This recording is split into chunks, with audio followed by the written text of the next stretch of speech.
G'day Aussie Gridiron fans, welcome to the off-season. Brought to you by G'day Gridiron and the Aussie Gridiron Network.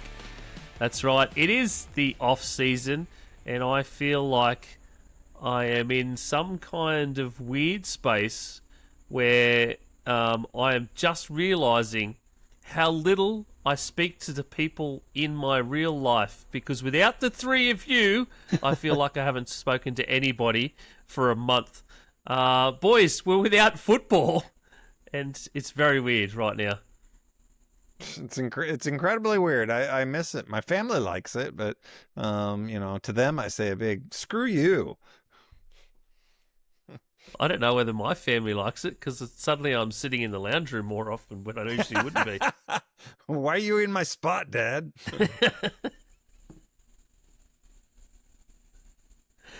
Yes. Isaac, Nick, how you going? Going good. I was going to say the first Monday for us as Australians in a while without football. Absolutely hate it. Mondays usually suck in general, but it doesn't suck as much when you've got games to watch, like highlights afterwards, games happening in the morning. But as I got told earlier this week, one Monday closer to the season starting, which means one game closer to, NFL coming back to Australia. I think we're about 2 weeks before the combine starts, Nick, if you want to really look forward to a fix of some kind of football action. We're going to try something. I'll go for anything at the moment. I'll watch the Hunter League if I have to. I don't care. Hey, don't knock the Hunter League. I'm just saying, if I have to, send me the link. Give me a live stream. Our friends in the Hunter League, it's been fantastic so far from what I've seen online. I'd love to get down there to a game, and I'm going to definitely endeavour to do that. Not necessarily to cover it for AGN or anything. I think I just want to stand on the sideline and actually watch football. Yeah, absolutely. Nothing beats live football, even if it's crappy football. Maybe I might stand up on the sideline and just talk to myself like I'm talking to you guys podcasting while I'm watching football.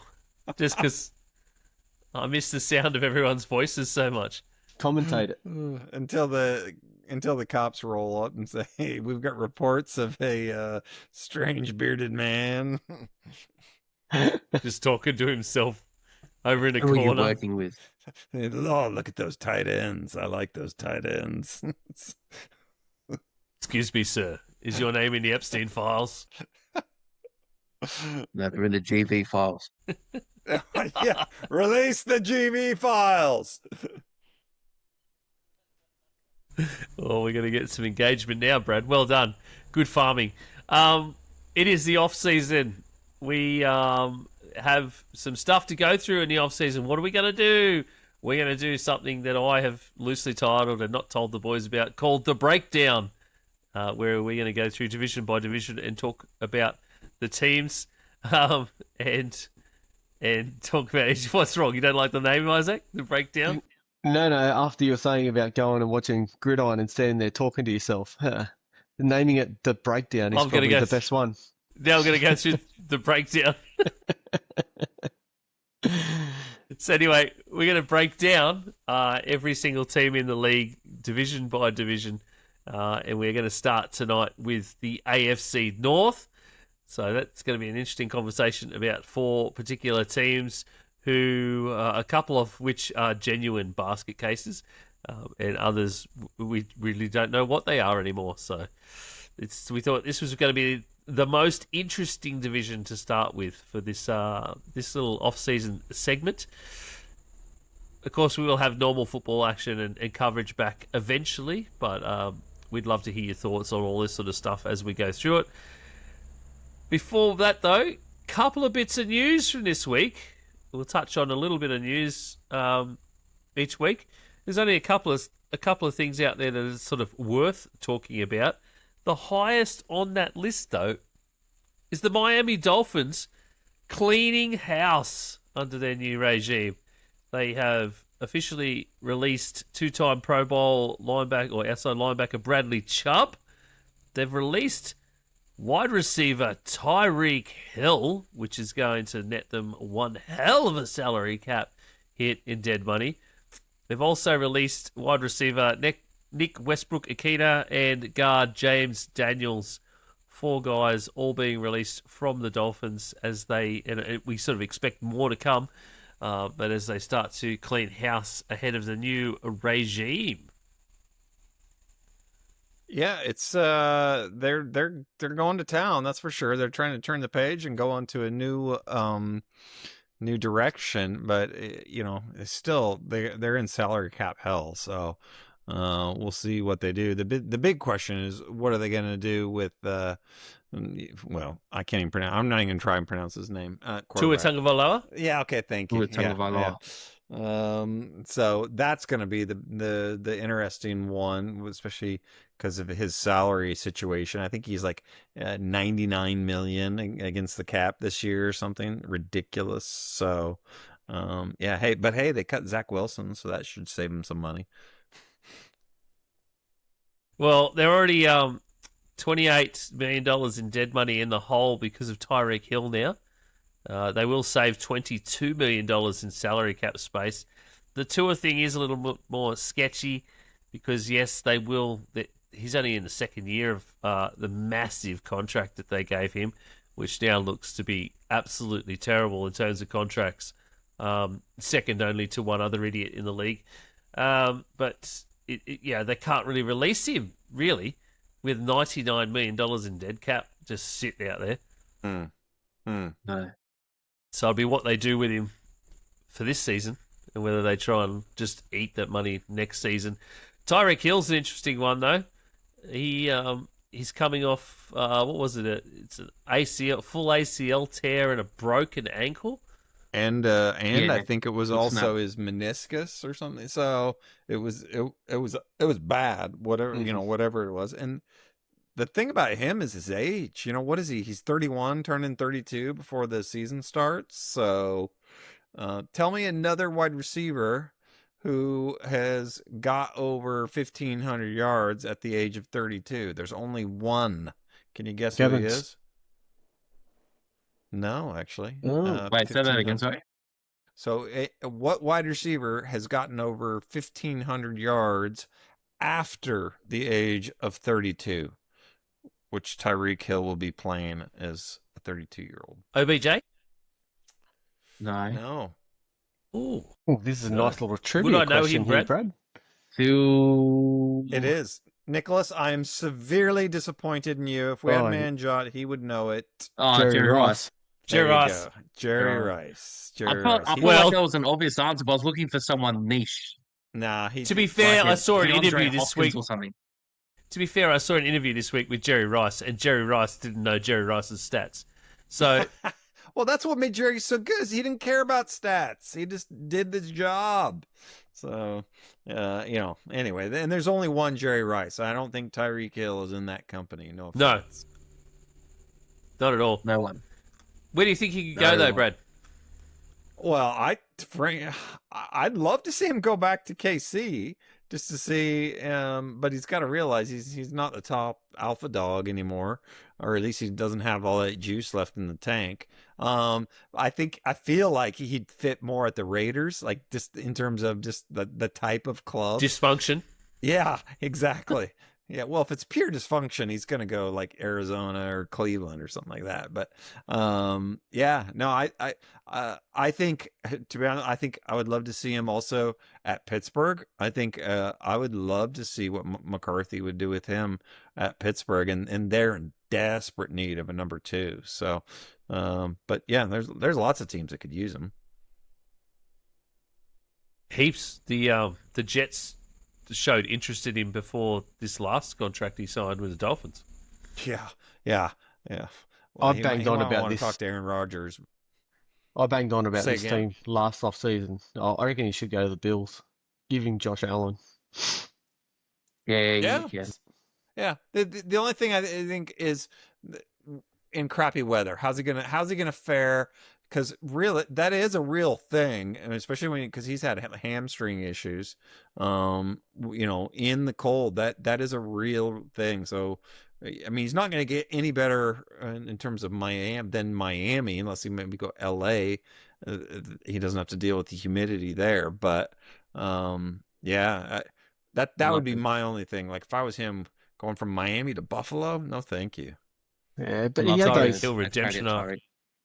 He had those issues in KC though. It was cold there before he moved to Miami. Right. Yep. No, you're right. If he's looking for a warm city team to come to, he's more than happy to come over to us. Unless he's afraid of getting shot, because that's a thing now with us apparently. So yes, it is. God knows why, but I don't know. Yeah. So this is crazy. Even if just going back to what we were saying about Tour before. So obviously they're gearing up for a rebuild. Obviously with the new coach coming through and everything. If they cut him before obviously June 1st, not only is it $99 million in dead money, they also lose $42 million of cap savings. So there's actually no point in cutting him because they don't actually save anything. Just because he's got that much guaranteed money. That's crazy.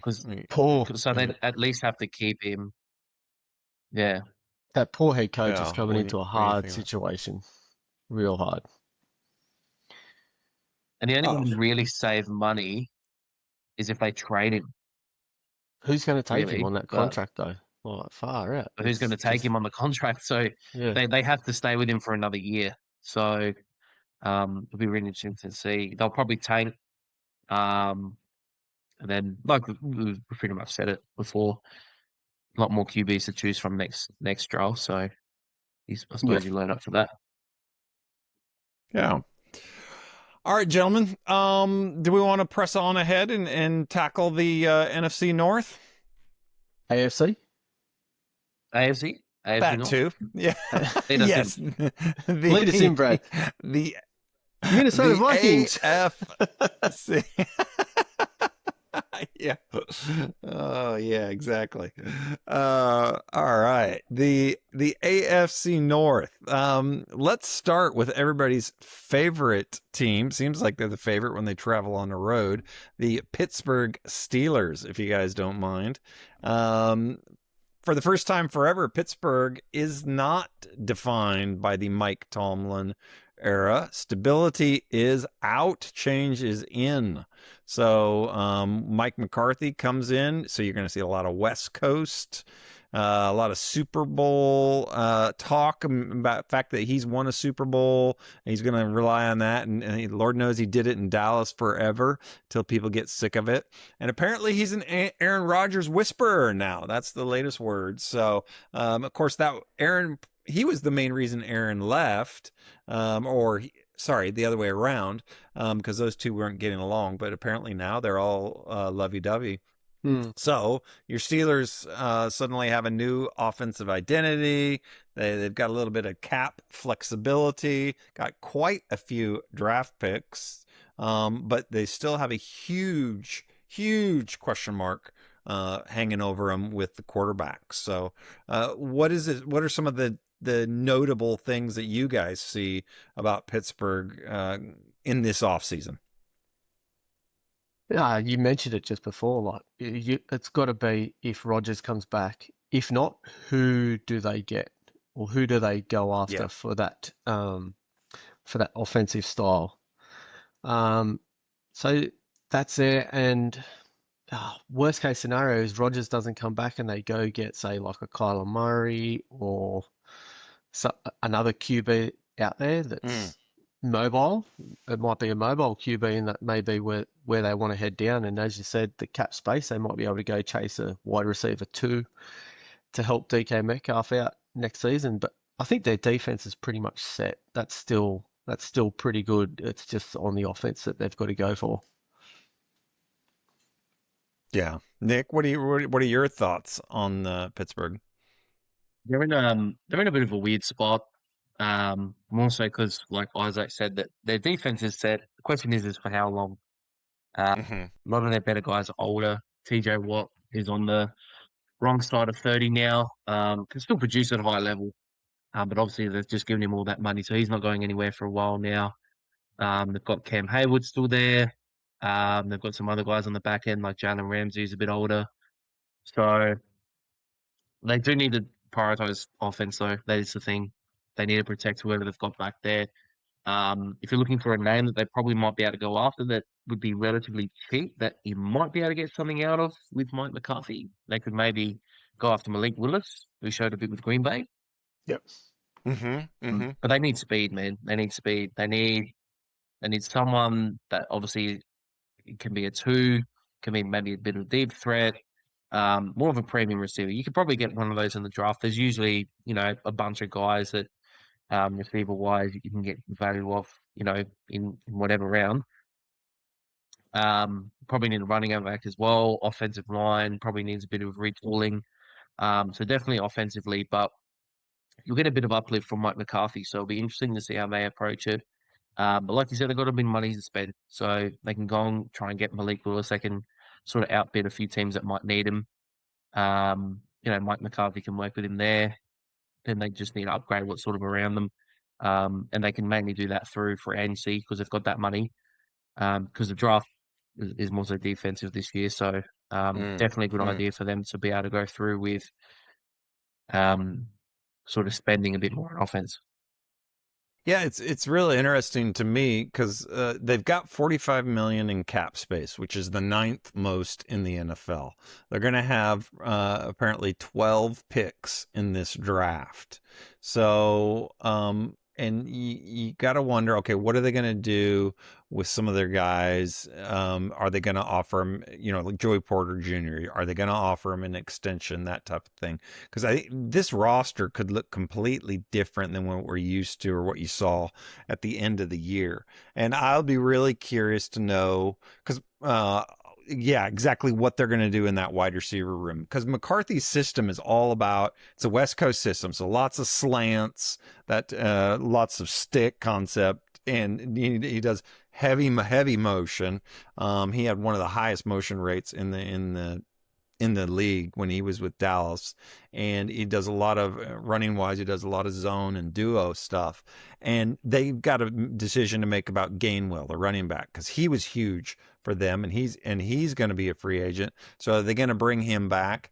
Because if they don't, they're going to be hurting big time. Can anybody tell me what's one other receiver on that team besides Metcalf? Oh, you got the tight The fact ends. that we're pausing. It's the fact that we're pausing. It's a lag. It's a lag. Okay. Yeah, you're right. Most definitely the lag. Yeah. But the fact that we just don't know. I mean, and they have to get somebody else. They have to. Yeah, that's right. And then a wide receiver. So yeah. And their run game was pretty good last year. Like last season, their run game was okay. Like Kenneth Gainwell come down for them down the stretch was pretty good going into the playoffs, and Jalen Warren almost had 1,000 yards last season. So, I mean, it's just that wide receiver room, as you were saying, Brad.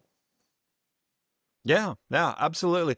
And their tight ends. To be honest with you, they've got a lot of money tied up in that tight ends with Freiermuth and then Smith, Jonnu Smith. So the Smith is making $10.9 million, Jonnu Smith. So, and if they cut him, they can save $7 million. So, you got to wonder, is it worth having two tight ends like that, because you're spending a lot of money in that room. So I don't think it is, to be honest with you. I mean, Arthur Smith was in love with tight ends. We know that, but it'll be interesting to see what they do with their cap flexibility and their draft flexibility. Are they going to move up in the draft, or are they just going to spam the draft and go for that? So, okay, I got a little scenario for you. So, best case, worst case. Best case, what do you guys see as the Pittsburgh being able to do? And then worst case, what do you see? I think best case scenario, so I'll go first. I think best case scenario, everything pans out like we said.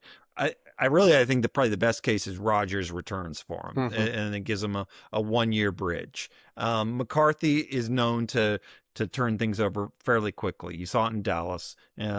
So that pans out for them. They upgrade wide receiver too.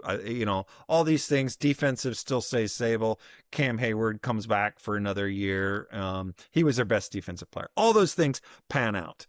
I'm going to guess at best, they're a wild card contender. Maybe they could spoil. Maybe they could win a wild card game, but I don't see them doing much of that. I think that's best case scenario. For me, worst case scenario, none of that. All the opposite of that stuff. Rodgers walks. They're stuck with Mason Rudolph or whatever. Wide receivers. They have to beg Adam Thielen to come back for another year. Blah blah blah blah. All that. And they waste the cap space. Rookies are young. I think worst case scenario, they get 6 wins. So I that's my scenario. What do you guys think? Best case, worst case? I totally agree with you with the best case scenario. Best case scenario is everything we've just said pans out. Rodgers comes back. Worst case scenario is they trade away a piece or a young piece to get, say, a Kyler Murray or say it's Kyler Murray. They go out because he's been linked to Pittsburgh and he's just injury prone like he is at Arizona, and they're playing Mason Rudolph. I don't even see him winning 6 games there with Rudolph in the lineup. So worst case, they're a lottery pick next year. Yeah. Okay. Yeah. Nick, any thoughts on that or anything different? Best case, I think for them, you really got to upgrade what you've got on offense. You're gonna obviously need to bring. So Gainwell is a free agent. You have to bring him back. I think maybe you can roll the dice on like a Malik Willis. You can get through free agency, or you might be able to go back to Rodgers if he's there. And that best case just means that Mike McCarthy can elevate your floor offensively, which is what they've been needing for probably since Big Ben. Worst case is that best case still might happen, but the worst case is that their defense, their age finally catches up. The bill comes due, and then they've got a lot of guys that are just injured, just too old, aren't producing as much, don't have as much energy, and they become unstealers-like, where you're just seeing a lot of sort of games where teams are putting a lot of points on them, and they end up finishing, I don't know, 3rd in this division comfortably, and maybe even the Browns are catching them. But I think overall, Mike McCarthy would be able to elevate the floor of it offensively and just worry about defensively. So it's a weird thing where they have to sort of ignore the red flags that they've got defensively just because of what they've got there and how bad their offense is. So it's a strategy that they can hope just holds for 1 year, and they can sort of retool the year after. But it's going to take a few years to sort of reconstruct this roster. Yes. Yeah, exactly. Yeah, I think you hit the nail on the head. And I don't think McCarthy's going to be judged by Aaron Rodgers. He's going to be judged by what happens after Rodgers. They're not, he's not going to get fired after 1 year. So anyway, you mentioned the Browns. Moving on. Everybody's favorite Brown, unless you look in my underwear. So we have the Cleveland Browns, which you got to be, the Todd Monken. So the Browns hired Todd Monken as head coach, and basically you're thinking offensive reset is what this is going to be saying. So, but the problem is with the Browns, it's basically we might stand pat at QB. We might maybe add a starting QB. We might draft a QB, or we could hope that Deshaun Watson Achilles, cleans up and he's ready to go again. You don't know to what degree the ineptitude meter is going to point with the Browns. I think they've got to fix that QB room. They've got to figure out, they got to get an identity. Do you stay with Watts or do you stay with Sanders? Do you try and go back to Watson? What do you do there? I think is a huge thing. What do you guys think with that QB situation? Are they just going to say Deshaun's the guy and go with them? I'm not too sure. I think it all depends on training camp and to see what he comes back like, how his mobility is if it's no good, they stick with Shador. I would say, if he's Okay. Yep. sluggish around the field, which he may be, they stick with Shador and they lean heavily in the draft. They've got a heap of draft picks this year. They got 2 in the first round. They got Jacksonville's from last year, which isn't like it's still a first round pick, but it's not a high first round pick. Yeah. So they've got to work well in the draft again. So yeah, I don't mind their position. They've got a lot of work to do. I'm not too sure about Monken as a head coach, but I guess time will only tell. Yeah. Nick, what do you think? Are they going to go with Sanders? Are they going to go to Watson? Are they going to go a plan B? I think if you're Todd Monken, where you could probably try and gain the most sort of value out of how people perceive you and everything is probably going to be if you can revive Deshaun Watson, because you're probably not going to get him back to what he was, late Houston days. That's probably a given. But if you can get him to, a level where he's at least a decent quarterback, then he's at least, the starter for the team. So, the contract, so you're like, yeah, it's a fucking shit contract, but it's like at least he's actually playing now. I think it's better for them to sort of roll the dice on trying to get him back, because otherwise he sits on the bench for another year. There's no real point in sort of having him around. I know they've got to keep him around because of how horrible that contract is, but what's the use in paying a guy that much if you're not going to sort of try and roll the dice with it with the new coach? So I think they try it. I think if Todd Monken can actually get him to some sort of competent level, even if that's an average league quarterback, I think Cleveland would take that right now. And I think it's worth rolling the dice. And if it doesn't work, he just goes, well, he's what we thought he was already at this stage of his career, and they just roll with, whoever's playing well at that point, either Shador or even Dylan Gabriel, and you just sit and wait, and then at least it's a good quarterback draft coming up. Yeah, no, that makes perfect sense. I think no matter how you look at it, that the Watson contract is a massive just albatross hanging around their neck, because they don't have any cap room. They're only have like $2 million in cap space, so they're gonna have to restructure. And like you said, Isaac, they've got draft picks. They've got a lot of 2 first rounders, pick 6, pick 24. But there's got so many holes.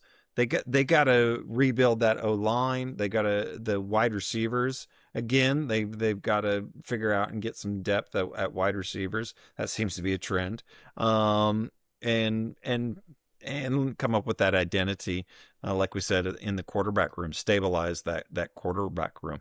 So, those aren't cheap things to do. And defensively, they're looking at, okay, Myles Garrett, is he really gonna give him, get him over the hump, so to speak? I don't think so. Personally, I think they're going to be struggling. I think they need to move Garrett. To be honest, I agree. I think they need to move him while he still has value. Exactly. Yep. Yeah. Package him in a deal, and see what they can get for him. So, okay. Best case, worst case. No, sorry. Go, Nick. I was going to say, I don't think you can now, because you just recently signed him. Like if they realistically trade him, they'd have to do it post sort of June 1, and you don't really get a lot of sort of money out of that because they paid him so much. But it won't happen until the only way they sort of do it and save sort of cap space, you have to actually do it after June 1st. Yeah. But I just, and if you do that, what can you? I think this now is the time to trade him. Though he's just come off a career year. We haven't started a new league year yet, so you can't go. He's not as good as he was last season.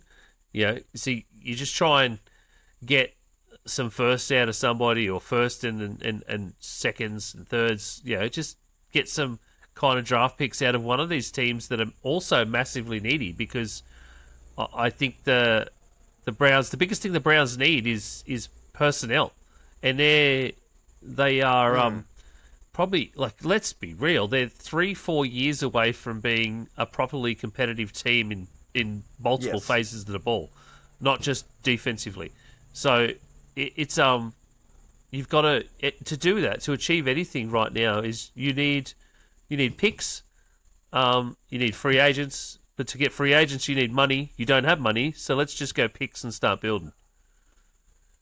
So it kind of lends itself. It begs to the question: what do you do? Do you build around a mediocre quarterback, build everything up around them, or do you go after? They've gone after the quarterback and stuff, and that hasn't worked out for them. So I think you got to Ian's point, you got to build up around them, and what's your best asset? It's Myles Garrett. So I understand your point though, Nick, in terms of they're logistically it's hard to trade them just because of the salary and stuff. I understand it completely as well. You probably would get like they wouldn't be saving a whole lot because of how much they're sort of paying him, but there's probably some teams that would be sort of suitors in terms of like what would sort of be his value. I think you'd probably be able to fetch even on the backside of 30. You could probably get two. Well, what did Parsons go for? Was that the first? Parsons went for 2 1s, and so another mid round. It was a third. 2 1s, a third, and a like player. So. I'm pretty sure it was. Yeah. I think this is exactly what it was. Yeah. If you do trade him, you might have to wait and see because Crosby might be getting traded as well. So he may set the market of what you have to give up to get a pass rusher. Yeah. Yeah. But also, I think also while Crosby's still in this, the whole part of Willie won't he and will he stick around because what's going on there, all that kind of crap. I think you try and get rid of Garrett before that happens. Like, don't let it wait.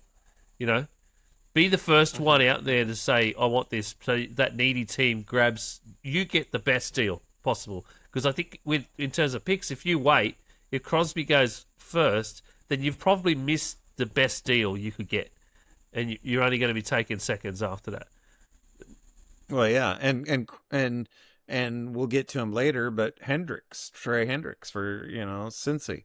So if he gets out there as well. So, I think you make best case for me for the Browns is that they keep Shedeur Sanders. They do the correct way of building a team. Build in the trenches first, especially O-line. Get some younger guys, healthier guys in there and build the team with a view to, in 2 or 3 years' time, do the correct thing again and then grab, if you're in a spot, grab the prodigy QB. Like someone you definitely believe in. Not a kid that went late rounds because of all this nonsense that went on in the NFL and then a coach holds them back and there's all this drama and all that shit. No, grab the kid that everybody universally says, that guy. So,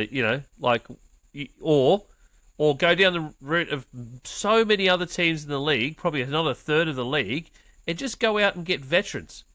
Get veteran free agent quarterbacks who aren't like way past their prime yet. So you go and build and then plop in someone of the caliber of a Matt Stafford or, caliber-wise. Like that's like when he came to the Rams at that point where that trade happened, he wasn't past his prime, but you knew he was going to succeed. And that's, just more assurance. Yeah. Do you want to put a possible win? How many games do you think they're going to win, Ian, in best case scenario? Right now? No, I don't know. I haven't really even looked at schedule for next season for most of these teams, to be honest. Yeah. All right. Schedule-wise. But best case scenario for them, what did they win this year? 3? 4? 3. 5? Yeah, 4. 3. Was it 3? So okay. I would say best case scenario for them, you shoot for 500, basically, I think. Yeah, or 8, 9, 9, shoot and for 8. that 8, 9, 9, and 8 range, and anything over that is gravy, Yep. Yeah. Anything over that, and you can say we are 100% heading in the right direction. So how we've built it here, that's the direction. Yeah, like it's a big arrow. Isaac, best case, worst case.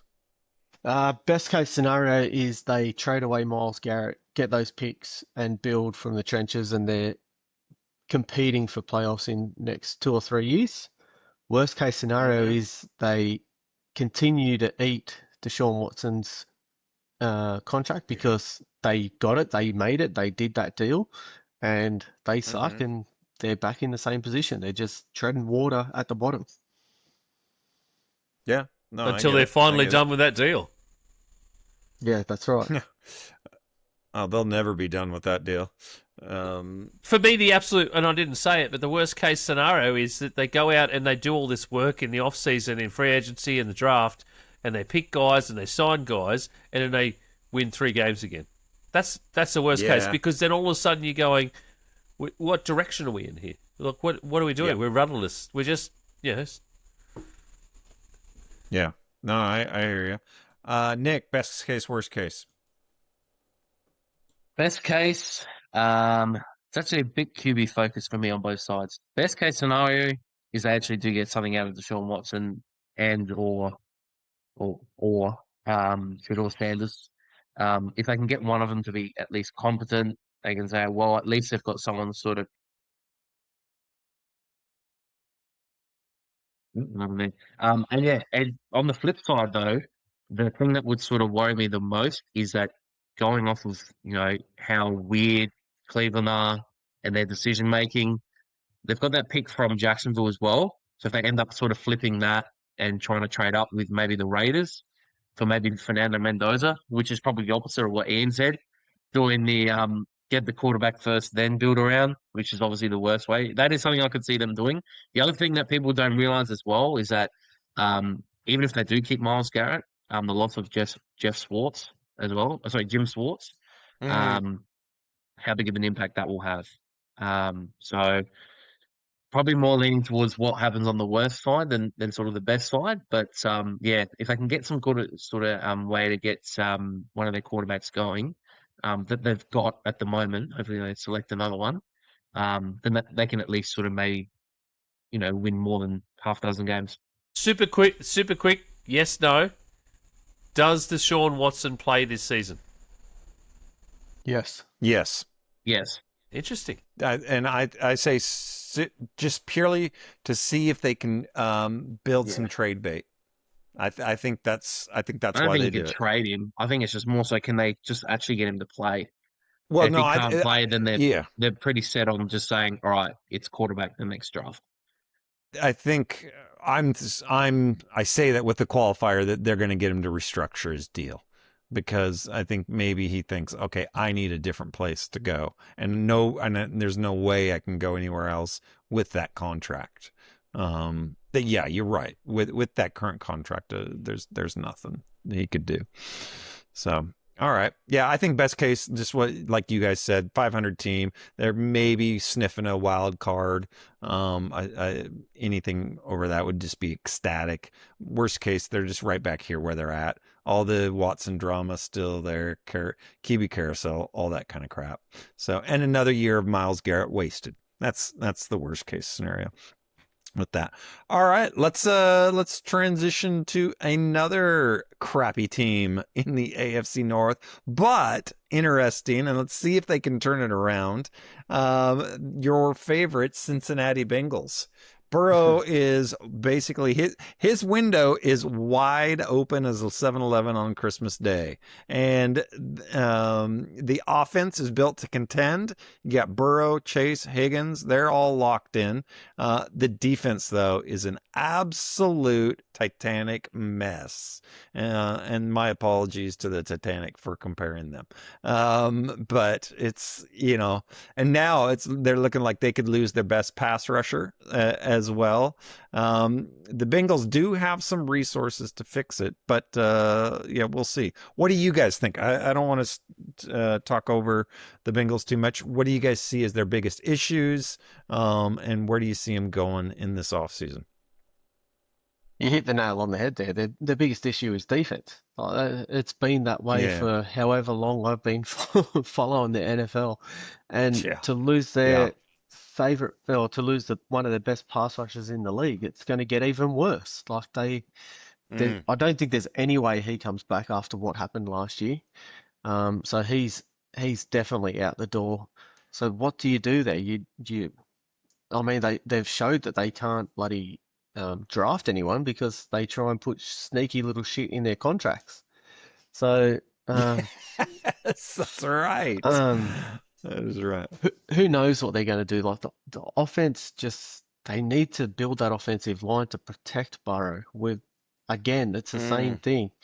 Ever since Burrow's come into the league with the Bengals, he hasn't been protected, and he's running for his life, or he's getting absolutely hammered on each play. So they've got a lot of holes to fill. They miss their chance probably to trade Hendrickson away to get some draft capital back to actually fill those needs. So they're, I think they're looking at another really rough season unless they catch fire like they did. I think it was 22 or when they went to the Super Bowl 21. Yeah. But yeah, they're going to be in a world full of hurt again. Yeah. Yeah. Nick, or Ian, what are your guys' thoughts on the Bengals? Trey Hendrickson is they've indicated that they're considering using the franchise tag on him. Now players can decline the franchise tag, and if they were to do that, they'll pay him more than they've paid him this year because of the deals of other similar players. Max Crosby, Myles Garrett, Michael Parsons, for instance. But he is going to be a free agent. You know what? The biggest problem, apart from defense here for me, is Zach Taylor. How this man is the only head coach in this entire division to survive, I do not know. Because if you get rid of Harbaugh like the Ravens did for just missing the boat every time, how the hell Zach Taylor is still the coach of the Cincinnati Bengals, I do not know. So they may have missed the boat here in terms of head coaching hires for this season, that they're going to have to put up with this for at least another half a season until it all goes horribly wrong because they keep making the same mistakes and just keep continuing down the same path. Nick, what are your thoughts? Obviously, another season where they've had Joe Burrow go down. So they really need, obviously, to invest their own line. Obviously, they're set weapon-wise, receiver, tight end's pretty good. They can get some run game. I look at it as a glass half full sort of approach. We'll sort of come to it when you do best case and worst case. It's a heavy defensive draft in the first round, and the top 3 rounds. There's a lot of good defensive players, particularly up front. So they might be able to find a Hendrickson replacement. Should they have traded him? Yes, obviously they would have been able to get more picks out of it. But they can find. There's a lot of good sort of linemen in this draft as well, interior and at tackle. They can find pass rushers. They can find guys in their secondary. So there is an opportunity for them to turn things around quickly. It is a bit of a weird division, but obviously at the same time, they do need to find a way to draft O-line as well. So if they can find sort of a balance of, because they do have not a lot of money to spend. They've got about 53 sort of mil to spend. Obviously, if they don't bring back Hendrickson, then obviously that stays as it is, and a lot of it sort of opens up to what they can do. But if they do pay Hendrickson, he takes most of the cap. Personally, I wouldn't now. There's no sort of point. You could probably go out and sort of spend on a few guys, a bit like how Chicago did it last year, where you sort of spend the sort of interior O-line. You can maybe find another tackle in the draft and then just draft defense. So there is a bit of a theory that they're set up for the draft to land perfectly their way. But again, it comes down to how well they can sort of draft and sort of scout and get players, firing on all cylinders. Yeah, you guys all mentioned Trey Hendrickson, and I think what do you guys think? If you're the Bengals, do you tag him and try and trade him, or do you just tag him and go all in on this season, or do you just let him walk? So 3 options: tag and trade, try and tag him and re-sign him, that type of thing, or do you just let him walk? Well, there's another option there that he doesn't accept it. That he's just had enough of the organization that they stuffed him around so much last year that he just says, no, I don't want a franchise tag, and I'm out of here. And And that's what I think's the minute he does probably that, going to he happen. can shop himself. That's right. Go say that again. The minute he What does was that, he can shop himself as well. Yeah. Is he? Does he become an? I don't know exactly how that works. He doesn't become an unrestricted free agent, does he? He's a free agent in 2026. Yeah, he would. Yep. He would if he declines the franchise tag. Yeah. Okay. Yeah. So yeah, that's a very, very real possibility. And they're in this spot because they didn't sign him properly last year. So yeah, and if you remember, all he was asking for was a longer term deal than 1 year. Yeah. Yep. So it wasn't even that much.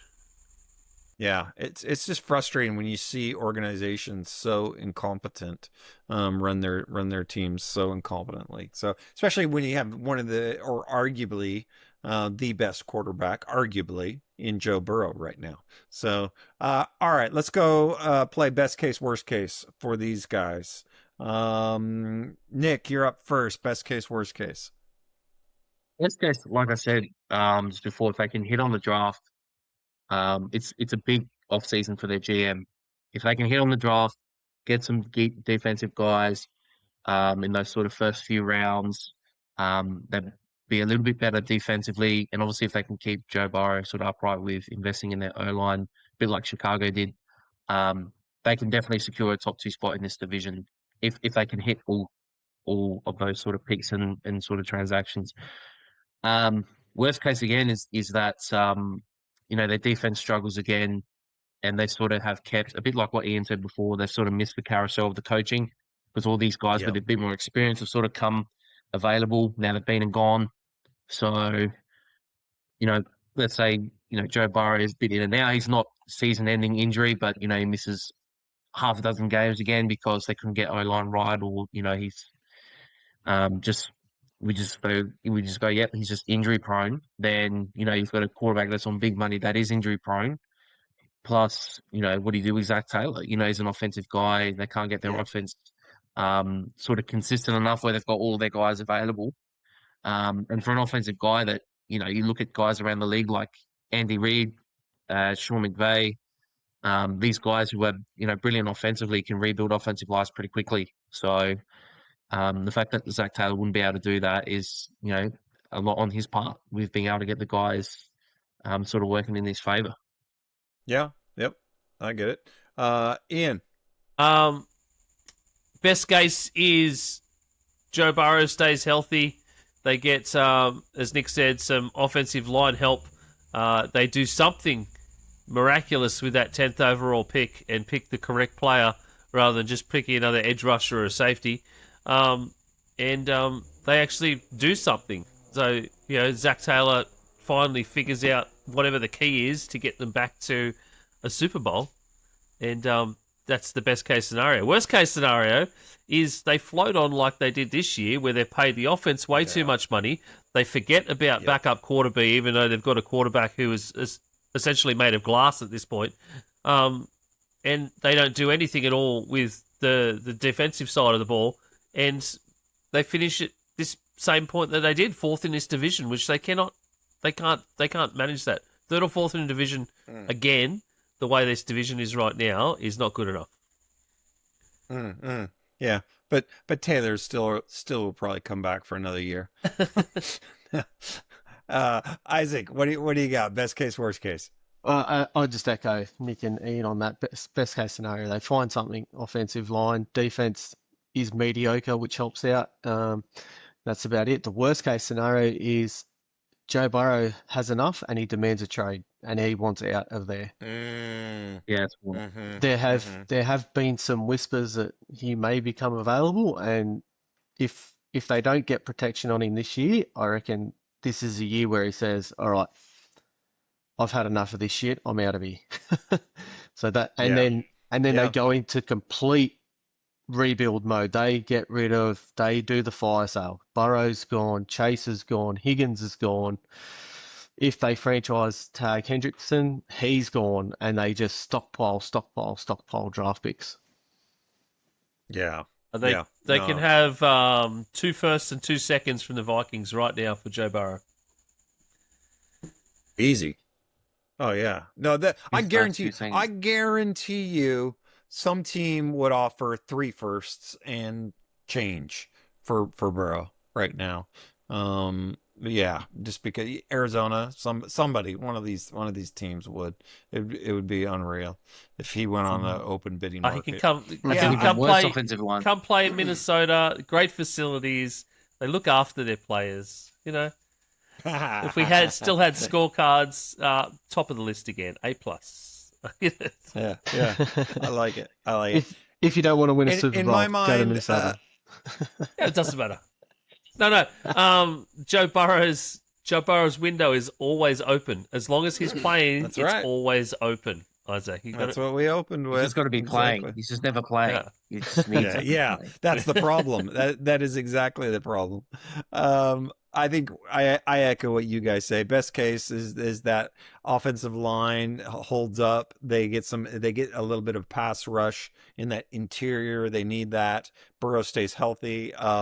If they do all those things, they can contend for the AFC Championship. They really could. But that defense also has to become mediocre. We're not saying top 10, top 5, just mediocre. Just be in that around 15 range. Because right now they're asking Al Golden to basically, make dinner with a toaster and a spoon, and that's it. No food. I can do that. So.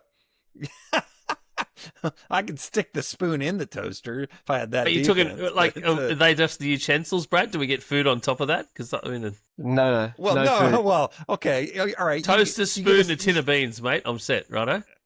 Okay, I was a spoonful of Vegemite. How's that? Well, I'm Australian, so yes, that will sustain me. No bread. Fine. No bread. That would be the first time I've eaten it off a spoon. Fair enough. And offensively, I think all those things gel. They could contend for the AFC title. I think worst case, you guys said it, everything just falls apart. Burrow becomes a distraction. They win 4 or 5 games. And that's the worst case. Let's hope it doesn't come to that. All right, moving along to our final team.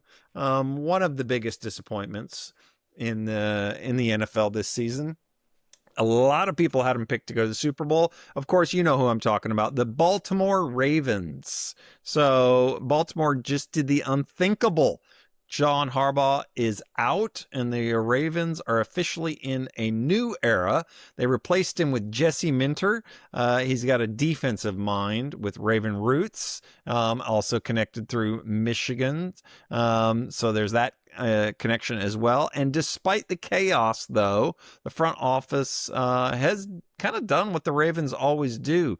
They've locked down their core pieces. You saw them sign, we know Henry's going to be back. Kyle Hamilton got a big contract. Travis Jones. And then they're going to do what the Ravens always do. They're going to let some role players just kind of quietly exit. They've got only $22 million in cap space, so they're kind of middle of the pack, but they do have a lot of draft capital. So they've got the picks number 14 and 6 right now, and they're projected to get 4 comp picks, which would give them 11 picks in total. So with all that said, what do you guys see as some of their necessary things? Isaac, do you mind? Let's start with you. Yeah. Some of their necessary things is to get Lamar Jackson healthy. I think it showed last season that he was not healthy one bit. Every time he come back, it was something else that went wrong. He just needs to take a break, rejuvenate the body, and come back, and then go back to the blueprint of run the ball with Henry, get Lamar. He's got the pieces there in Flowers, and Mark Andrews is coming back. They're probably going to, I think they're trading away, or Isaiah Likely's a free agent. I'm not too sure on that one. But they won't. I think he's a free agent. Yeah, they won't keep both of them again this year. So yeah, just get back to the blueprint of 2025, 24, 25, and 24. Go from there. Yep. Okay. All right. Ian? Look, I think they're in a bit of trouble if they don't manage to figure out what's going on defensively, number one. I think the offense can fire when the offense is healthy. And that's the biggest part about this offense this season. They weren't healthy, and stuff just wasn't right. Stuff wasn't clicking because of that, the continual in-out. And as soon as they're without Lamar Jackson, they're a basket case. Defensively, though, hopefully Jesse Minter being there can bring them up. They were a bottom 10 defense this year, and that hasn't historically been this Ravens team. They've at least been mid-pack or better, and bottom 10 was a horrible showing. I think they've got the skill and the talent on defense. It is just something went awry in leadership-wise in terms of how to get them together from a coaching angle and get them playing consistently in the one scheme. And I think that will help with a defensive coach. And Jesse Minter is a great defensive coach. Defensive head coach come in. I think it'll be a lot better because, again, offensive wise, I mean, they're essentially Lamar Jackson led. So if he's there and he's healthy, they'll play good. Derrick Henry will rush for another 14 million yards, all that kind of shit. But it's just we all saw it this year. They had to keep scoring stupid amounts of points because their defense kept giving up stupid amounts of points. Like, they had to outscore their own defense. So if they can fix that, that's where they're at for me. So in your mind, the Harbaugh firing was warranted? He deserved to go? Don't know whether it deserved, Brad, but I think it's the old adage of if you keep making the same mistakes, like we're at those kind of cliche lines, So not necessarily mistakes, but they kept doing the same thing over and over and over again. At some point, is it the definition of madness? Not that was an actual quote, but I think it was time just for fresh ideas, fresh face, young. That's the other part is get youth in there in terms of a head coach role because other teams and other franchises have seen success with younger guys. Yep. No, I hear you. Nicholas? Defensively, we just spoke about it. The last 2 years, they've been really poor out of the gates defensively. They've had to win in shootouts. Last year, they were able to turn it around a little bit better than what they had this season. So not quite sure what had happened there.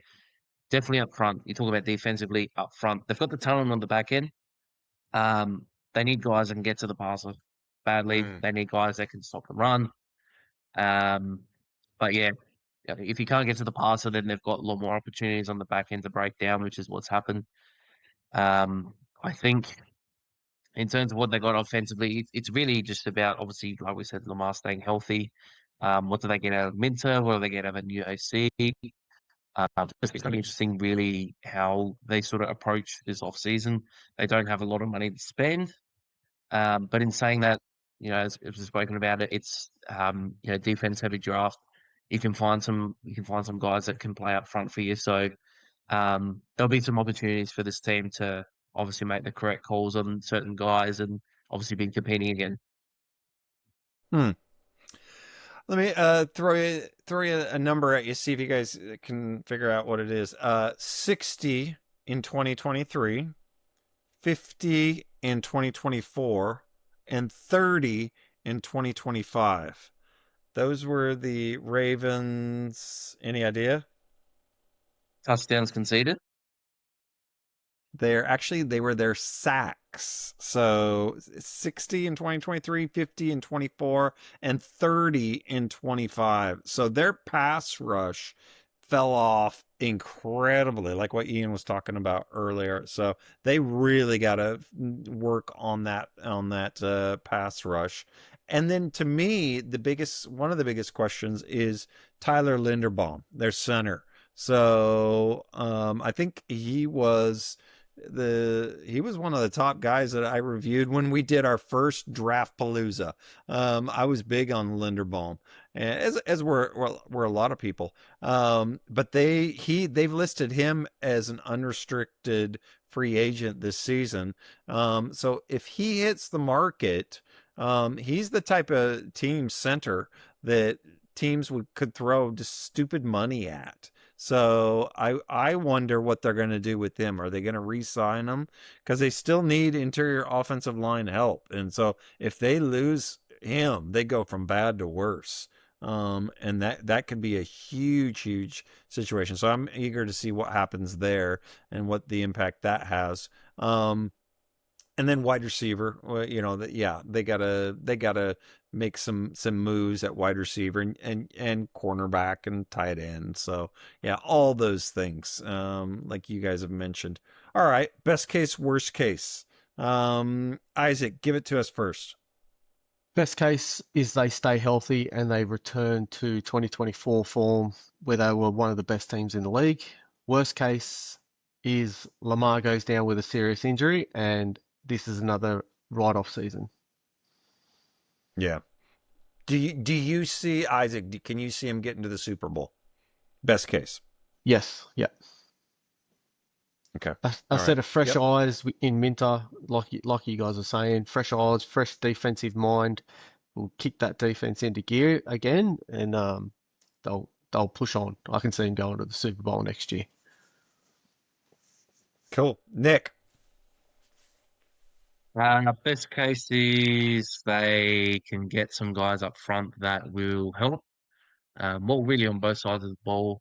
Linderbaum's their best lineman, as we were talking about him just before there, Brad. So they can bring him back. They can go through with adding some guys up front. They'll definitely be a lot better sort of next year, going into next year. The worst thing that can sort of happen, they've got a few guys that are a bit on the older side. So, Lamar Jackson's almost in his 30s. They've got Marlon Humphrey in his 30s, Ronnie Stanley's 32, Mark Andrews 31, Derek Henry's 32. Yeah. It's a bit of an older squad as well. So, a bit like I was saying with Pittsburgh earlier on, they're at that sort of time where, are at the stage where things might start to break down. You don't get as much production. Guys sort of breaking down. Mark Andrews, start of the year, injured. They didn't get quite as good of production out of Ronnie Stanley as what they had previously in a lot of years. So, worst case scenario is obviously, maybe the injuries continue because of age or, they're just slowing down. So then after that, they might be looking at sort of a retool year in a division that's really messy, which they should be taking firm control of considering their quarterback. Yep. No, I get it. Ian, let's hear you. Yeah, look, similar for me. I think I already sort of said it. Best case scenario, Jesse Minter changes his defense. The offense fires, and we are back to the Super Bowl. Finally at the Super Bowl, rather. So they're back to 2024 form, and they'll make the Super Bowl. Because the key is the defense. Because once you get to that back end of the season and into the playoffs, we saw it this year. If that defense is not firing, then championships are nowhere. So there's your best case. Worst case, Isaac hit that nail on the head. If Lamar Jackson gets another injury this season or he just checks out because they're not doing well, that's it. Done. You have to really start figuring out what you want to do as a franchise from moving forward. And year one of Minter would go down the tube, and that's probably not a good look. Yeah. Do you see worst case? Do they finish below 500? Worst case is below 500 for sure. Below 500, you think they could get that? I think they can get that bad if things go south, because they're another team who have not looked at in a depth in certain places. And you hit it, Brad. Mm-hmm. Wide receiver room again. You can't keep going forward with just Zay Flowers, and DeAndre Hopkins isn't what he used to be. But and you've just tried to keep going forward with Zay Flowers.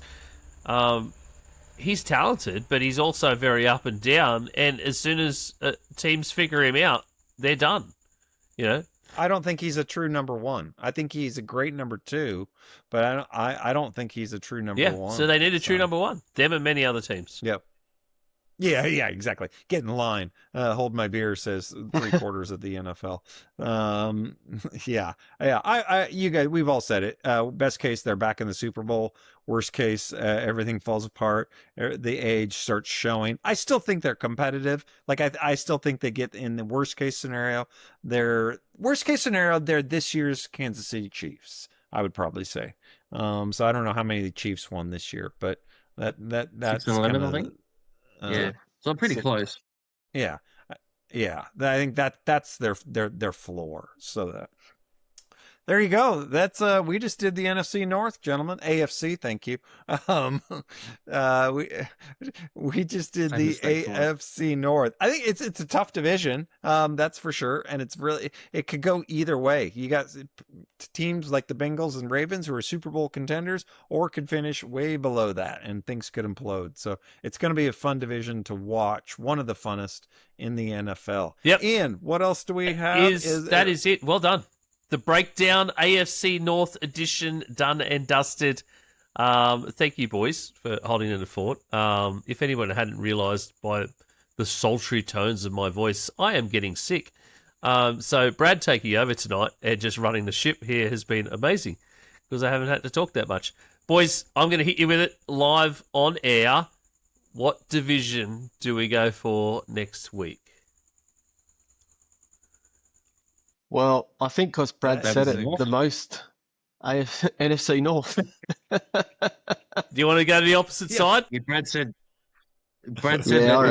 more about the NFC North than the AFC tonight. Okay, right. Yeah, well, let's rescue Brad, and we'll just finish off. We'll do the NFC North next week. So look forward to the breakdown NFC North edition coming at you next week, and of course any news that hits the wire. Anything interesting we can talk about, we will have a chat about that. Thank you very much for joining us. As always, at G'day Gridiron on all the socials. YouTube, if you haven't liked, followed, subscribed there yet, please do that. Just go and watch the videos. Put it on repeat while you go to sleep. Just, Manjot does that. Just get us some views there. Hit maybe comment as well because that all helps. Like us on Instagram, Facebook, as I said, on all the socials at G'day Gridiron. Linktree/Aussie Gridiron Network to the links to all of the other boys' stuff and our merch store. We'll be back next week, and we're going to hit up the NFC North. So thanks, boys. Thank you, everyone. See you later.